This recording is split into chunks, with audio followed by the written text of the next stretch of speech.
Hi. Uh, so for one thing, if you're wondering why my makeup look looks so similar to last week's video, it's because I'm filming on the same night. I just added some more stuff to it so it would look a little bit different.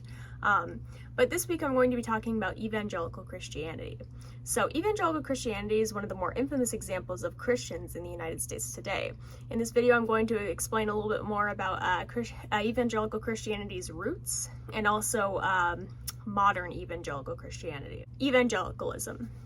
Evangelicalism is a general concept that it is a Christian's duty to save the souls of non-believers. This can be done through many means, largely proselytizing.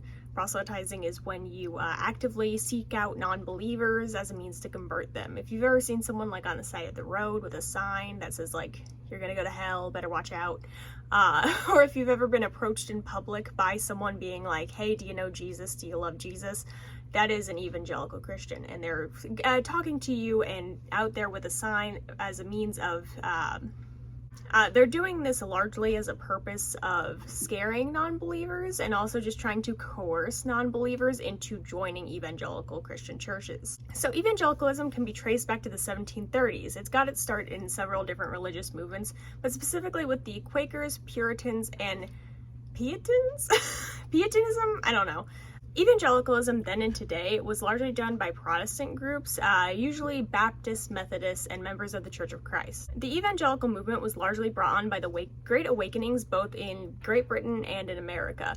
These movements were largely coined or largely brought on by traveling preachers and increased interest in Christianity, and also a growth in wanting to repent for previous sins. You know, beforehand people weren't as interested in Christianity, so they were like, oh, we're such evil little sinners, we gotta get baptized and focus more on God. Evangelicalism today is largely characterized by passion conferences, going to protests, and also influencing. Most of that is done, again, in the name of proselytizing. One infamous way that evangelicals proselytize is through missionaries. A missionary is when a Christian or a group of Christians go to a foreign country, just somewhere. I mean, I guess technically it doesn't have to be to another country, but generally that's what they do, at least, especially nowadays. And they go there, and usually they do some sort of service, they might bring food or water, or they might build a community center or houses or something.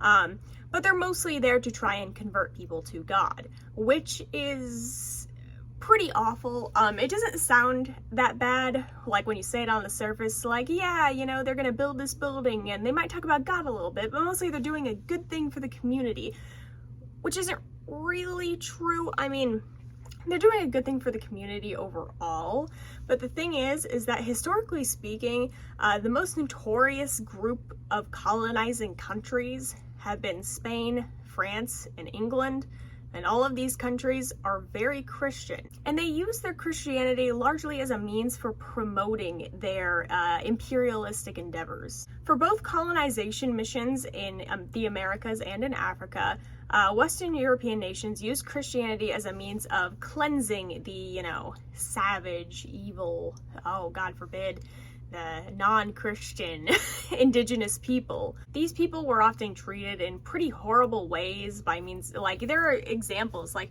Spanish colonizers in Central and South America. If you didn't show an interest in Christianity and you didn't come forward to try and, change yourself and to convert your life to Jesus, they would just cut off your hands. And just fucking leave you to die. In fact, there's actually a really great story that I'm not going to get into right now because I want to save on time, about an indigenous person who got their hands cut off and then rode into battle with knives tied to their wrists.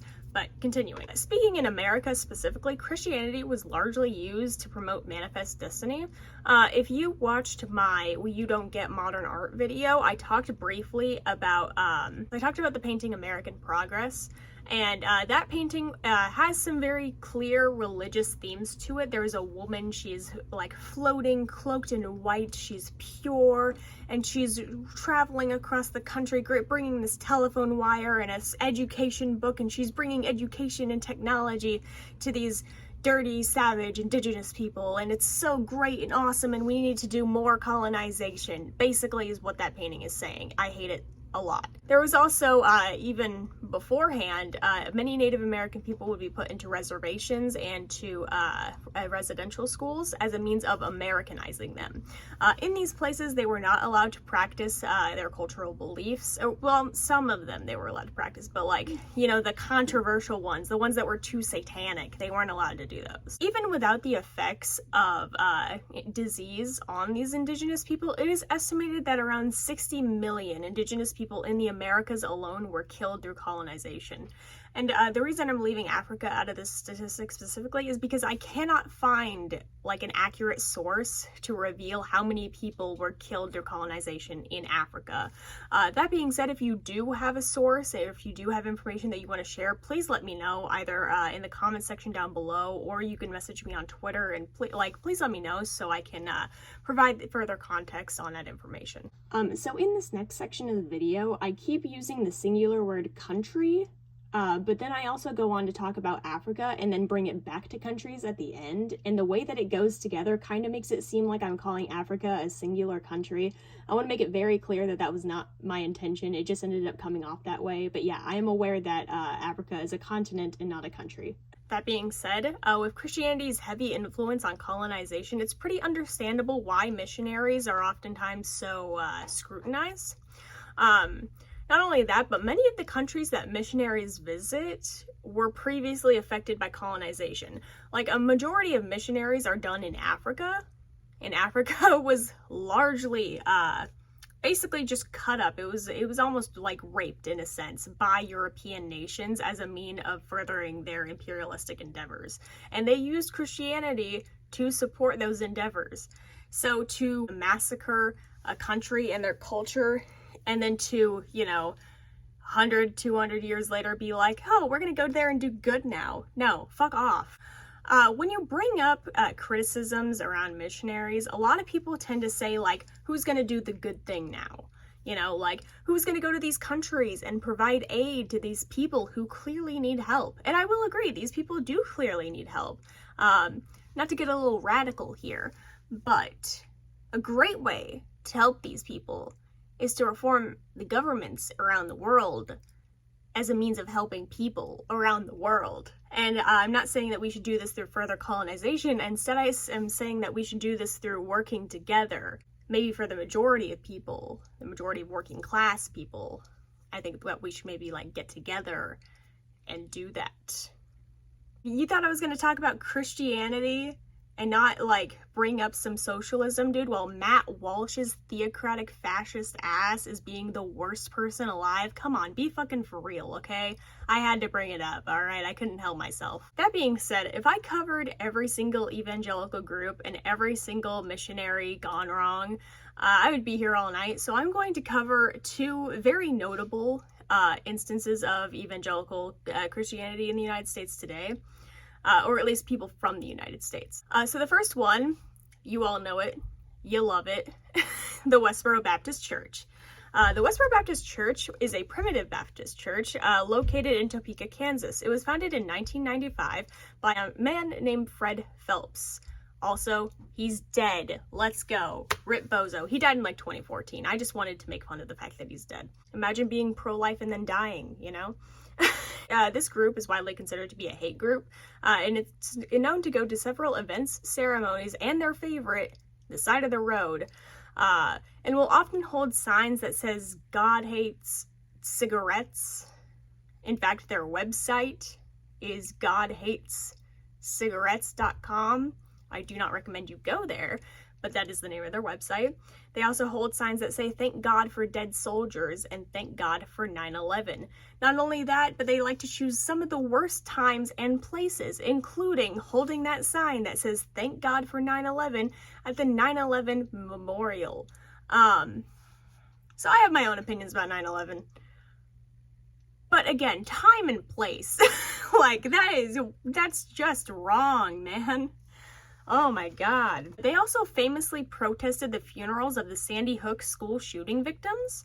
They also protested the funeral of Marine Matthew Snyder, which led to the Supreme Court case Snyder v. Phelps, in which the Supreme Court ruled in the favor of the Westboro Baptist Church. Moving on to the missionary. John Allen Chau was an American evangelical missionary from Scottsboro, Alabama. In November of 2018, Chau embarked on his journey to the North Sentinel Island, in which he decided that he wanted to destroy Satan's last stronghold on Earth.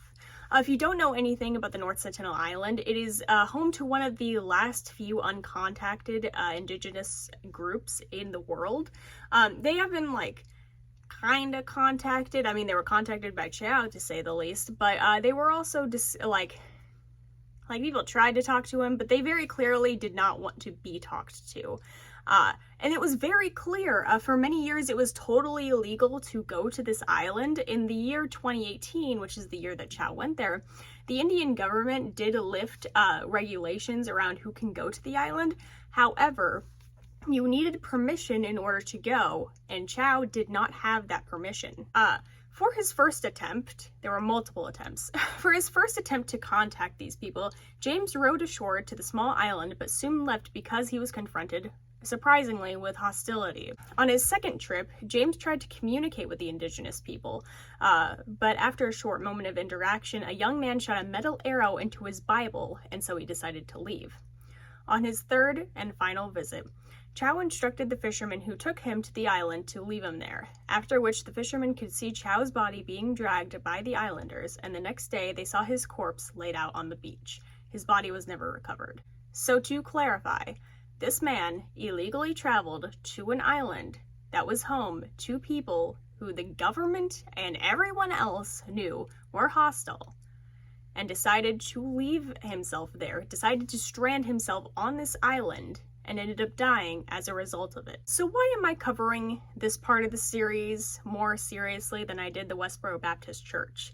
Because when I talked about Fred Phelps dying, all I said was rip bozo and just moved on. And that is because I see James as a victim.